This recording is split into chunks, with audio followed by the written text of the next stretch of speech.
Vamos a hablar sobre un tema que creo que es muy importante. Lo hemos titulado Renovando la Estrategia. Y renovar la estrategia es muy importante. Recuerde que la palabra renovar tiene que ver volver al inicio, tiene que ver con recuperar la esencia. Por lo tanto, renovar la estrategia significa volver a recordar y a reafirmar y a reforzar qué es lo que nosotros estamos usando como iglesia para poder crecer, para poder avanzar, para poder desarrollarnos como cuerpo de Cristo. Es interesante, pero cuando ustedes pueden analizar las iglesias, si tiene tiempo para hacerlo y entra a internet y visita otras iglesias por internet, usted se va a dar cuenta que hay iglesias que tienen muchas marcas muy precisas, ¿no? Características muy propias de cada iglesia local. Por ejemplo, si hablamos de los cultos, encontramos iglesias que, por ejemplo, les gusta cantar himnos y son muy solemnes en su música. Y creo que cuando me ha tocado estar en algunas iglesias que tienen esta característica, he disfrutado, porque creo que de eso se trata cuando uno va a una iglesia, ¿no? Sobre todo cuando estoy en los Estados Unidos, yo no me pierdo un domingo. Siempre estoy predicando, pero si algún día estoy en algún lugar de vacaciones o tal vez libre un domingo o por alguna gestión ministerial estoy en algún lugar, yo quiero ir a una iglesia y trato de asistir. Romy sabe que me gusta aprender, así que un domingo yo puedo estar en 3 iglesias diferentes. Busco la manera de aprovechar el domingo para aprender, porque no tengo otro momento para hacerlo, sino cuando estoy en algún lugar. Y puedo ver diferencias. He estado en iglesias donde todo está oscuro. Y solamente luces de colores que iluminan el estrado y la música es muy juvenil. De hecho, que ese es un modelo que le gusta mucho a los jóvenes. Y yo soy al revés, préndame todas las luces, ¿no? De alguna forma, pero son formas, son parte de la estrategia. Nosotros también tenemos un modelo, tenemos una estructura, tenemos una estrategia en relación a nuestros servicios dominicales. Por ejemplo, hay iglesias que para trabajar en el discipulado hacen trabajos a través de grupos homogéneos. Es decir, se juntan los hombres, se juntan las mujeres, se juntan los matrimonios todas las semanas. Y de esa manera, entonces, promueven ese discipulado o esa comunión de la cual estaba hablando en la Santa Cena, que contribuya al crecimiento espiritual, pero también al compañerismo, a la confraternidad de las personas. Sin embargo, cuando alguien nos pregunta a nosotros cuál es nuestra estrategia en relación a los grupos pequeños, nosotros decimos grupos familiares. Grupos familiares. Y lo que yo quiero en esta mañana es poder explicarles por qué razón hemos tomado el modelo de los grupos familiares. ¿Por qué razón nosotros hemos optado por ese modelo? ¿Y por qué razón creemos que deberíamos continuar con ese modelo, abrazar ese modelo y promoverlo de alguna forma, participando en esta estrategia? Porque definitivamente es la estrategia de la Iglesia Alianza de Codo Norte Callao. Quiero hacer una pregunta para poder entrar con más confianza en este tema. ¿Cuántos de ustedes son fieles participantes en un grupo familiar, cualquiera que sea? ¿Puede levantar su brazo? Los que son fieles participantes, levante su brazo bien alto, no sienta vergüenza, por favor. Levante bien alto su brazo. Ok. Calculo que hay como un 40% de personas que participan fielmente, baje su brazo, gracias, en grupos familiares. Ok, estamos hablando de un 60% de personas de este servicio que no participan en grupos familiares. Hay razones. Algunos no saben que hay uno cerca a su casa. Otra razón puede ser que trabajan o estudian justo los miércoles, porque son los días de grupos familiares y no pueden participar. Otra razón es que desconocían que existían grupos familiares, es decir, no sabían que existían. Y es increíble, pero cuando me ha tocado conversar con algunas personas me dicen, no sabía que había reuniones los miércoles en casas. Entonces falta muchas veces informar. Por alguna razón el tiempo de los anuncios, a veces uno se distrae, conversa con la persona que está al lado y no escucha los anuncios, las noticias. Entonces tenemos que hablar sobre ese tema, ¿no? Puede que haya otro grupo de personas que no les gusta, no quiero, no me gusta estar con adultos, con niños, con adolescentes, con jóvenes, a mí me gusta la gente de mi talla, ¿no? Yo soy base 6, con base 6 nomás quiero hablar, ¿no? O yo soy base 3, con base 3 solo quiero hablar.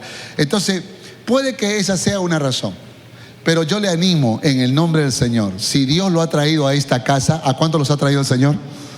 Si Dios lo ha traído a esta casa, pues trate de ser parte de un grupo familiar. Trate de ser parte de un grupo familiar. Esfuércese.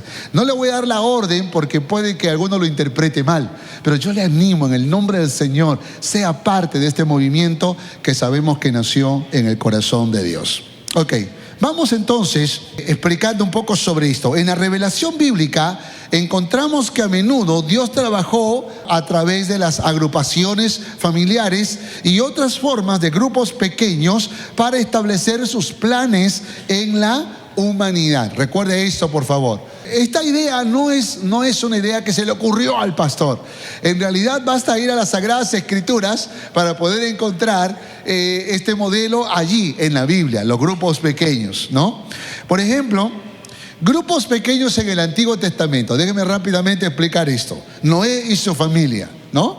Por ejemplo, el gran proyecto del arca. ¿Se acuerdan? El arca que se construyó.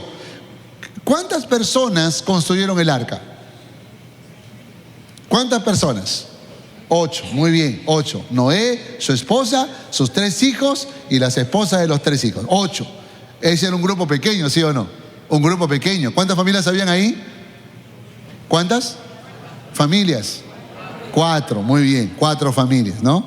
4 familias. Entonces encontramos un grupo pequeño embarcado en un gran proyecto. Esto es muy interesante, ¿sí o no? ¿No? Luego Abraham y su familia. Es interesante cómo Abraham con Isaac y Jacob y los hijos de Jacob, ¿no?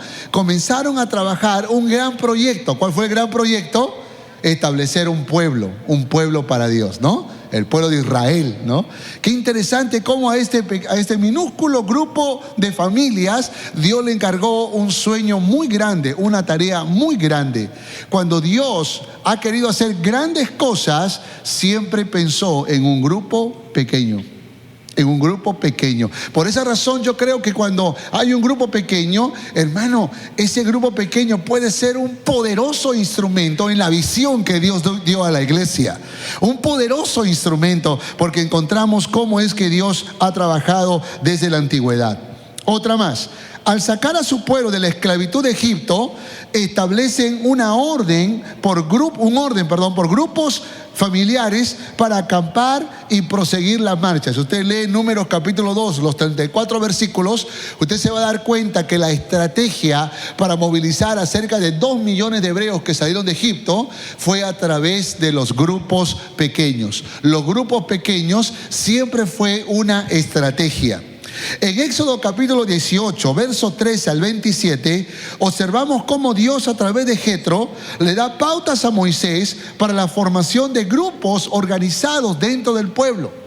Porque a pesar de que estaban organizados para movilizarse de un lugar a otro, porque entiéndase que caminaron por el desierto 40 años, y cada tiempo que ellos se detenían por un periodo de tiempo, entonces obviamente levantaban sus carpas, establecían todo su campamento y se quedaban por algún tiempo allí para luego continuar la caminata por muchos días. Entonces estaban agrupados, pero Moisés tenía una gran tarea, y era resolver los conflictos de todo el pueblo.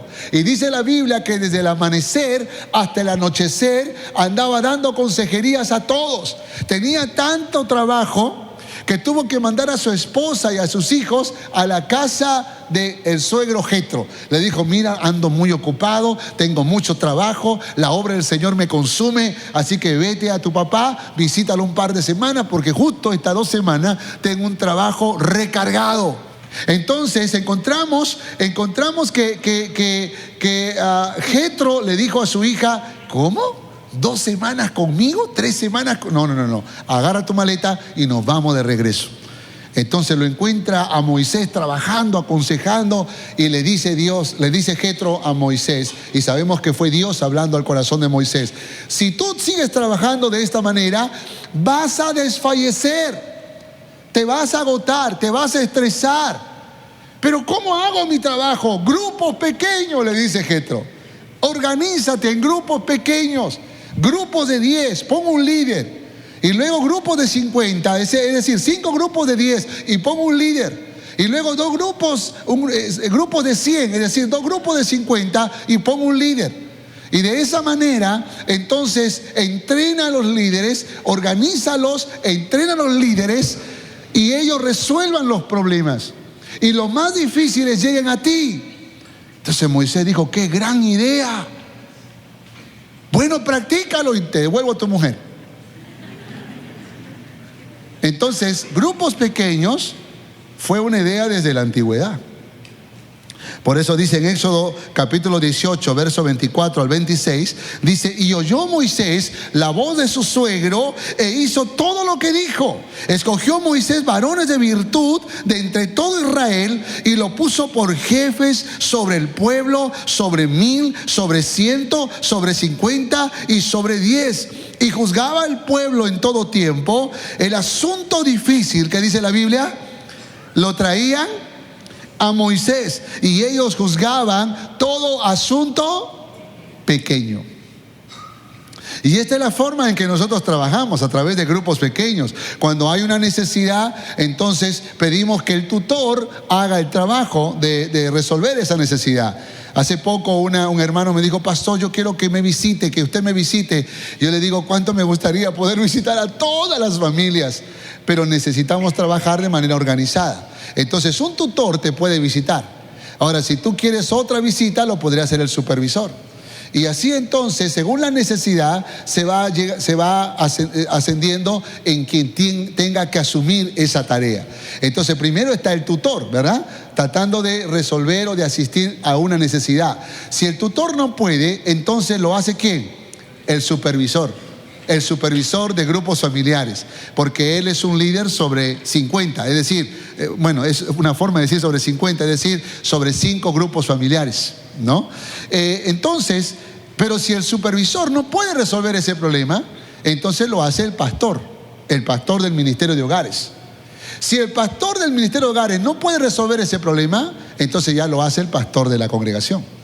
Entonces, de esa manera se puede llegar hasta el pastor. Pero no porque el pastor, qué difícil habrá con el pastor. No, es solamente para una cuestión de orden, de tal manera que podamos nosotros ser ministrados y ser bendecidos. Hay gente que cuando yo le digo: hermano, hermana, ¿no le gustaría hablar con usted? No, con usted, me dice. Solo con usted, me dijo así. Entonces, claro, cuando me dicen así, yo me siento un poco complicado para decirle no. Entonces intento crear un espacio para poder conversar, para poder compartir, porque no hemos perdido ovejas tan solamente porque no pudieron entender este orden, esta estructura. También pasa en los ministerios. Por ejemplo, tenemos ministerios principales y tenemos ministerios que están áreas de trabajo. Entonces, si hay una necesidad en algún servidor, el responsable es el líder. El líder es quien mentorea a esas personas. Pero si el líder no puede, entonces va al ministro. Y si el ministro no puede, entonces va al pastor. Como ustedes se darán cuenta, siempre las necesidades más difíciles llegarán al pastor. Así que no es que el pastor no hace el trabajo, pero de manera organizada. Nunca voy a olvidar que en una ocasión un adolescente de 14 años logró sacar una cita conmigo. Bueno, no lo hice tan difícil para él, y estábamos en la oficina. Y él estaba llorando, pero lágrimas le salían, y yo le decía: tranquilo, ¿qué te pasa? Y seguía llorando. Yo le decía: pero tranquilo, de repente es una necesidad muy grande. Sí, me dijo, es una necesidad muy grande, pastor. Cuéntame, por favor, aquí estoy para ayudarte, pastor. Es muy, realmente necesito su ayuda. cuéntame por favor. Yo estaba pensando lo peor, yo estaba diciendo, ¿qué cosa estará viviendo este muchacho? Y luego me dice, pastor, estoy enamorado.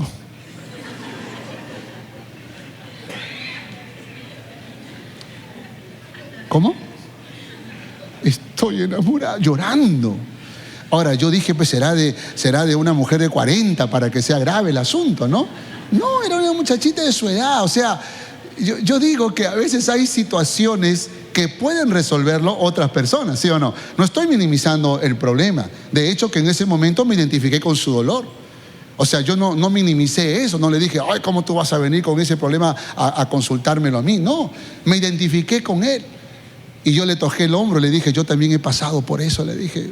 Y realmente traté de entender su necesidad y ayudarlo.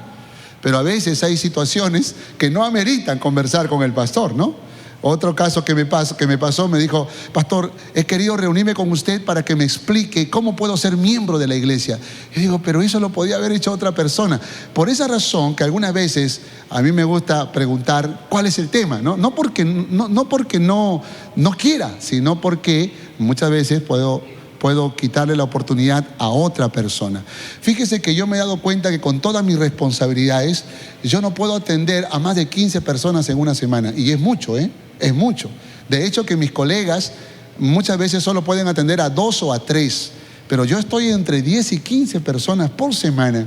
Y prefiero priorizar a los pastores, a los ministros, a los líderes con más responsabilidad, que quieran conversar conmigo, que quieran hablar conmigo, tutores, supervisores, que deseen conversar conmigo, y trato de estar disponible para ellos. Y cuando sumamos toda esa gente, son muchas personas que muy probablemente no pudiera atender a todos en un mes, tal vez en 3 o 4 meses. Por esa razón, organizarnos por grupos pequeños es una idea fantástica, hermanos. Es una gran idea. Por esa razón dice la Biblia que esos líderes tienen que ser varones de virtud.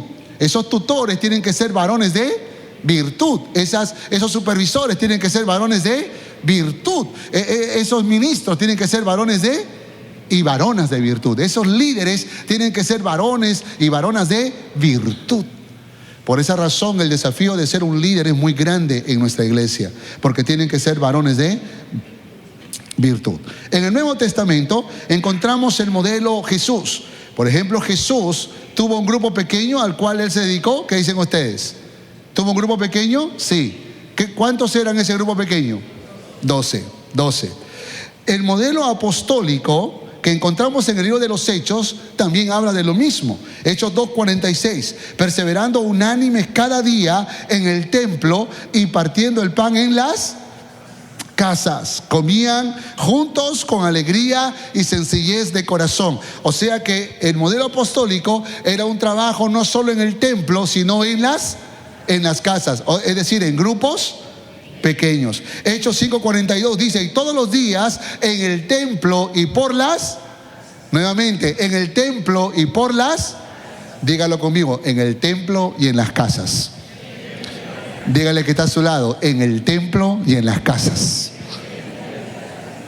Dice la Biblia, no cesaban de enseñar y predicar a Jesucristo. Encontramos el modelo paulino también en Hechos capítulo 20, verso 20. Dice, y como nada que fuese útil, he rehuido de anunciaros y enseñaros públicamente en grupo grande y por las. Entonces Pablo también desarrolló este modelo. Así que, hermanos, este modelo no es nuevo. Este modelo no lo creó el pastor Antonio o algún pastor que escribió un libro. Este modelo es un modelo que está en la Biblia. Por lo tanto, es una inspiración para todos nosotros, en el templo y por las casas. 3. ¿Por qué las reuniones en las casas y o grupos pequeños? Primero, porque es bíblico, ¿sí o no? Porque es bíblico. ¿Dónde se inició la iglesia de Jerusalén? Cuando llegó el bautismo del Espíritu Santo, fue en una casa, ¿sí o no? ¿Dónde se desarrolló la iglesia de Jerusalén? ¿Cómo se desarrolló? ¿Cómo creció? En el templo y por las casas. ¿Dónde se inició la iglesia gentil? ¿Dónde? Cuando vino el Espíritu Santo sobre muchos que eran gentiles. ¿No fue en la casa de Cornelio? No fue cuando pidió que Pedro viniese y les hablara de Cristo. Estaban en la casa de Cornelio. Entonces la iglesia surgió en una casa, hermanos. Y para poder aplicar rápidamente este principio, esta iglesia, Alianza Cono Norte Callao, también nació en una casa. Por lo tanto, las casas siempre han sido la estrategia para poder desarrollar, para nacer, para desarrollar la iglesia de Jesucristo. Las casas están en la Biblia, hermanos. Por esa razón lo hacemos. Pablo, el fundador de iglesias, usó las casas. Hechos capítulo 28, versos 30 a 31, dice: en una casa alquilada, predicando el reino de Dios y enseñando acerca del Señor Jesucristo. Entonces encontramos que las casas es la estrategia, es el modelo. Y usted puede decirme, pastor, pero ¿hubieron otras casas? Claro que hubieron otras casas. Por ejemplo, la casa de María, la madre de Juan, la casa de Lidia en Filipos, la casa de Justo en Corinto, la casa de Jasón en Tesalónica, la casa de hermanos en Éfeso, la casa de Priscila y Aquila en Roma, la casa de Filemón en Colosa, la casa de Ninfa también en Colosas. Así que encontramos en la Biblia que muchas personas abrieron sus casas para poder empezar un grupo familiar. Y note una cosa más. Cuando Pablo habla de estas casas, si usted las lee con detenimiento, usted va a encontrar algo. Que Pablo dice: saludos a la iglesia que está en la casa de. Saludos a la iglesia que está en la casa de. Es decir, el grupo que asistía a la casa no era un grupo homogéneo, sino era un grupo heterogéneo. No eran todos hombres, no eran todas mujeres, no eran todos jóvenes. Era un grupo mixto, porque la iglesia, como nosotros, está conformado por niños. ¿Por qué más? Por adolescentes. ¿Por qué más? Por jóvenes, por adultos y por ancianos. Un grupo familiar es un grupo heterogéneo. Por lo tanto, buscamos que los que conforman el grupo homogéneo sean de todas las edades. Nadie tendrá la puerta cerrada. Todos están invitados a formar parte de ese cuerpo viviente de Cristo que va a una casa, que va a un hogar. ¿Cuántos de ustedes han abierto sus casas para grupos familiares? ¿Pueden levantar su brazo? ¿Cuántos de ustedes? Ahí veo varias manos levantadas.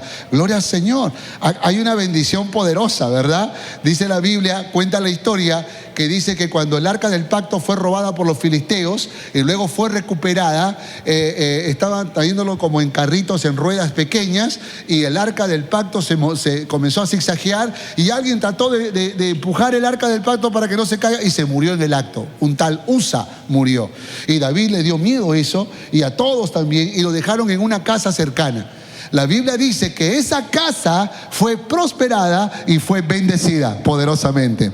¿Por qué razón? Porque el arca del pacto estaba en esa casa. Y yo creo que cada vez que hay dos o más congregados en el nombre del Señor, ahí está el arca del pacto en medio de ellos. Ahí está la presencia de Dios en medio de ellos.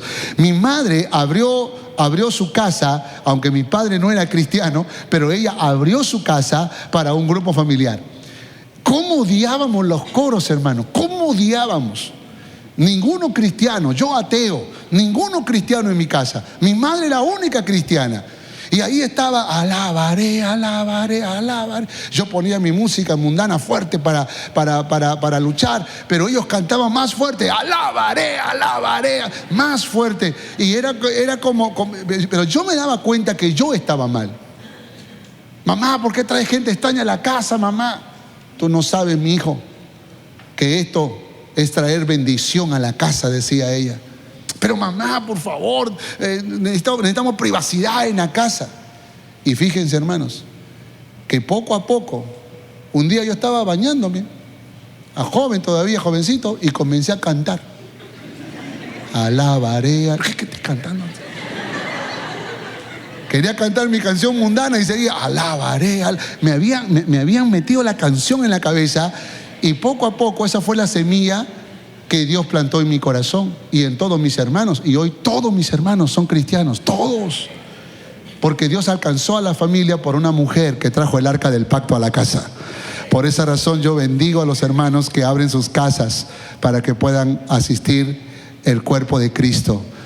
Entonces esos muebles se pueden gastar, pero Dios tiene algo más grande para ti, ¿no? Ese piso se puede ensuciar, pero Dios tiene algo más grande para ti.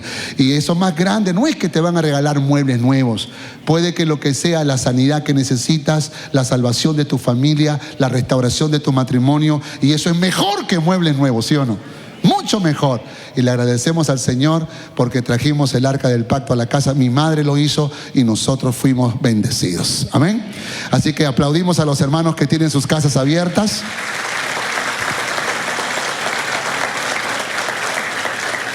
Esos hermanos son Lidia, Justo, Jasón, Priscila, Aquila, Filemón, ninfas de este tiempo, ¿no? De este tiempo. Muy bien. Segundo punto, ¿por qué razón hacemos las reuniones en las casas? Por el testimonio de iglesias, hermanos, que han crecido increíblemente por trabajar en las casas. Es impresionante, pero una de la iglesia más grande en el mundo entero es una iglesia que está en Corea. Congregan 1 millón de personas. 1 millón de personas. Y toda la estrategia que usaron fueron grupos familiares. Hay iglesias en El Salvador, en Colombia, en Estados Unidos, en Guatemala, que han trabajado con este modelo de grupos familiares y que han traído mucha bendición. ¿Por qué razón? Porque potencia a los líderes, porque les hace desarrollar ministerio, porque crecen en sus talentos, en sus habilidades. Todos tienen oportunidades para poder crecer. Tercero, ¿por qué las reuniones en las casas y grupos pequeños? ¿Por qué razón? Por los beneficios que evidencian. Entonces, encontramos en el verso que mi esposa hizo lectura, del 44 en adelante, cuando dice en Hechos 2:42, y todos los que habían creído estaban juntos y tenían en común todas las cosas. ¿Qué encontramos ahí? Unidad, ¿no? Unidad. Se puede desarrollar una relación más cercana y profunda en familias. A veces nos cuesta conocer nuestros nombres entre todos los que estamos aquí. Por último, ni conocemos el tono de la voz de los hermanos. ¿Por qué razón? Porque obviamente es un grupo grande. Pero en un grupo pequeño, qué lindo esa unidad que se puede desarrollar, esa confraternidad que se puede desarrollar. Todos los que habían creído estaban, ¿qué dice la Biblia? Juntos y tenían en común todas las cosas. Verso 45 dice, y vendían sus propiedades y sus bienes y lo repartían a todos según la necesidad de cada uno. Entonces encontramos que hay otro factor, otro beneficio, y es la ayuda mutua. Se pueden atender mejor a las familias porque se conocen sus necesidades más específicas. Nosotros cada mes recogemos el kilo de amor aquí, una vez al mes, el segundo domingo de cada mes. Y a través de esta práctica, nosotros preparamos muchas bolsas de víveres y estamos esperando que los tutores que conocen más la necesidad de las familias puedan solicitar una bolsa de víveres para poder entregárselo a esa familia en necesidad. ¿Por qué razón? Porque creemos que en los grupos familiares se puede hacer la ayuda mutua, se puede apoyar, se puede animar, se puede consolar, se puede aconsejar. Tercero, compañerismo. 2:46 dice, y perseverando unánimes cada día en el templo y partiendo el pan en las casas, comían juntos con alegría y sencillez de corazón. El compañerismo, ¿no? Se puede compartir tiempos especiales para el crecimiento espiritual de las familias. Y qué lindo es cuando escuchamos historias o noticias de que pudieron celebrar cumpleaños, de que pudieron tener un miércoles de mucha confraternidad, o salieron a pasear a algún lugar. Es decir, diferentes oportunidades para que puedan fortalecer ese compañerismo, esa unanimidad que es tan importante. Verso 47. Alabando a Dios, teniendo favor con todo el pueblo, y el Señor añadía cada día a la iglesia los que habían de ser salvos. Entonces encontramos aquí el testimonio, la oportunidad, el beneficio del testimonio. Todos tienen oportunidades para dar testimonio, mostrando su gozo y favor con las familias nuevas que llegan al grupo pequeño. Esa es una linda oportunidad. Aquí es difícil decirle, a ver, hermano, ¿quién tiene un testimonio que contar? Pero en un grupo pequeño dice, hermano, yo quiero compartir algo que me pasó en esta semana. Hermana, yo quiero compartir algo que me pasó esta semana. Realmente ha sido una semana difícil o una semana bendecida, y uno puede compartir y se pueden motivar, se pueden animar mutuamente, porque son un grupo pequeño, todos pueden conversar, todos pueden hablar. Entonces creo que el testimonio es un beneficio grande, porque acá no podemos conocer la historia de cada uno, pero en un grupo familiar, vaya que sí se puede conocer. Por esa razón siempre decimos que el líder tiene que tener cuidado de no apropiarse de todo el programa, ¿no? Sino que tiene que dar oportunidad, el tutor, para que todos puedan compartir. De esa manera, entonces, todos pueden escuchar testimonios de bendición y de inspiración. Otros beneficios: se da una pastoral más individual. Los miembros pueden desarrollar una administración mutua. Se puede discipular mejor a los nuevos creyentes y se da oportunidad ilimitadas de servicio. Me encanta cuando un tutor me dijo, pastor, fíjese, he procurado que todos se incluyan. Le dije, hermano, usted va a hacer la oración inicial. Hermano, usted va a recoger las ofrendas. Hermano, usted va a cantar las alabanzas. Hermano, usted va a poner la proyección en la televisión. Y cada uno comienza a tener responsabilidades, porque ese tutor, ese líder, ha encontrado la manera de que todos puedan hacer algo. Es increíble cómo en un grupo pequeño todos pueden tener responsabilidades y todos pueden ser útiles para bendecir ese grupo pequeño. Hechos 2:42 dice algo poderoso. Y perseveraban en la doctrina de los apóstoles, en la comunión unos con otros, en el partimiento del pan y en las oraciones. Note esto, por favor. Entonces lo que encontramos es que esta iglesia de Jerusalén, esta iglesia poderosa, avivada, fortalecida, inspiradora, tenía 4 marcas muy distintivas que eran tan importantes y elementales que podamos nosotros apropiarnos también como iglesia Cono Norte Callao. Y es que tenemos que perseverar. Dígale que está a su lado, tienes que perseverar. ¿En qué? ¿En qué tenemos que perseverar? 1, en la doctrina de los apóstoles. En otras palabras, en lo que te enseñe tu pastor. En eso tienes que perseverar, en los principios que te enseña tu pastor. Entonces estamos enseñando grupos familiares. Tú no puedes decir, a mí no me gustan los grupos familiares, yo quiero grupos homogéneos, voy a luchar, voy a juntar a mis hermanos, vamos a hacer carteles, vamos a poner una carta, firma todos y vamos a presentarlo al pastor. No puedes. ¿Por qué razón? Porque tenemos que perseverar en la doctrina de los apóstoles, ¿no? En lo que enseña el cuerpo pastoral, en lo que estamos enseñando como un solo cuerpo, como un solo equipo. Entonces, esto habla de edificación. Tenemos que nosotros edificarnos, y esa edificación es vital y es importante. Por eso que una de las columnas del grupo familiar es la edificación. Segundo, en la comunión unos con otros. En la comunión unos con otros. Y a eso entonces nosotros le llamamos comunión o integración, ¿no? Queremos que la gente pueda integrarse, que pueda vivir en esa comunión, en esa relación, en esa fraternidad que es tan importante en un grupo familiar, pero también en el cuerpo de Cristo. Tercero, en el partimiento del pan. Y aquí es donde quiero hacer una aclaración. El partimiento del pan, algunos lo traducen como la comidita en los grupos pequeños, pero eso podría ser comunión también, ¿no? Pero hay varios analistas del texto que explican que cuando dice el partimiento del pan, se está refiriendo a la celebración de la mesa del Señor, a la celebración de la Santa Cena. Entonces, ¿qué hacían en el grupo pequeño? También celebraban la Santa Cena. Ahora, la celebración de la Santa Cena en realidad no es otra cosa que predicar a Cristo crucificado. No es otra cosa que anunciar la obra de Cristo Jesús, ¿sí o no? Por esa razón nosotros lo traducimos como evangelismo, ¿no? Como evangelismo. Y decimos que otra de las cosas que tenemos que hacer es desarrollar evangelismo. Por esa razón los grupos pequeños, los grupos familiares, lo que hacen es evangelismo. Y lo último que dice el texto en Hechos 2:42 es, y en las oraciones. Por lo tanto, eso es lo que hacemos, oramos y le pedimos a Dios entonces que nos enseñe a orar y que podamos promover la oración. Por eso la cuarta columna del grupo familiar son las oraciones, ¿no? Las oraciones. Por esa razón es muy importante que estos elementos pueda edificar nuestras vidas, nuestros corazones. Y esto es un desafío muy grande. Yo sé que no es fácil para ti y para mí separar tiempo para estas cosas. Pero déjame decirte algo. Cuando una persona, cuando un creyente pierde el espíritu para ser edificado por su pastor, o pierde el espíritu para vivir en comunión, o pierde el espíritu para evangelizar, o pierde el espíritu para orar, generalmente se va desprendiendo de la iglesia local. Y son los creyentes que finalmente se van alejándose de la iglesia. Son los creyentes que pierden fuerza, que pierden vitalidad.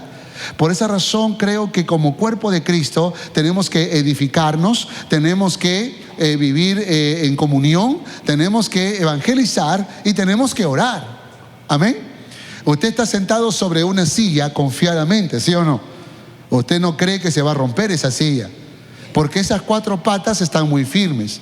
Pero ¿qué pasaría si una pata está frágil? ¿Qué pasaría si 2 patas de esa silla estén así como medio tembleques, medio así como que se va a romper? ¿Usted se sentaría confiadamente? No. Escúcheme, estos 4 factores son como las 4 patas de una silla.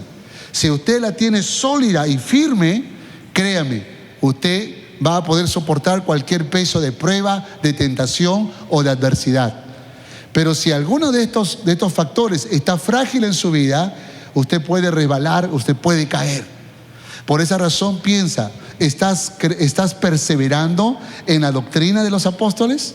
¿Estás perseverando en la comunión? ¿Estás perseverando en el partimiento del pan, en el evangelismo? ¿Estás perseverando en las oraciones? Esto es muy importante, ¿sí o no? Porque depende de eso nuestro crecimiento, nuestro desarrollo. Y aunque esto también se puede hacer en el cuerpo de Cristo, en la iglesia, si tú podrías asistir a un grupo familiar, sería extraordinario. Conclusión: ¿asistes a un grupo familiar? ¿Quisieras participar en un grupo familiar? Si tal vez por razones de trabajo, de estudios o de cualquier otra razón no puedes participar, por lo menos identifícate con un hogar. Por lo menos tú di, yo pertenezco a este hogar. No puedo ir por trabajo, no puedo ir por estudios, pero yo pertenezco a ese hogar.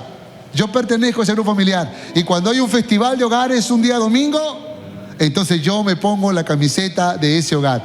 Me identifico con el color de ese hogar. ¿Por qué razón? Porque yo pertenezco a ese hogar. No pierdas la oportunidad de ser bendecido a través de un grupo familiar. Pero tampoco pierdas la oportunidad de que el amor de Dios llegue a tu corazón a través de la salvación de Cristo Jesús. Deja que el Señor toque tu corazón, deja que el Señor ministre tu vida, deja que el Señor bendiga tu vida. Cuando yo miro hacia atrás en mi propia vida, me doy cuenta que si he podido resistir es porque siempre estuve en un grupo pequeño, siempre. Y en un grupo pequeño saludable. Y yo quiero animarte en el nombre del Señor. Sé parte de un grupo pequeño saludable. Amén. Póngase de pie, por favor.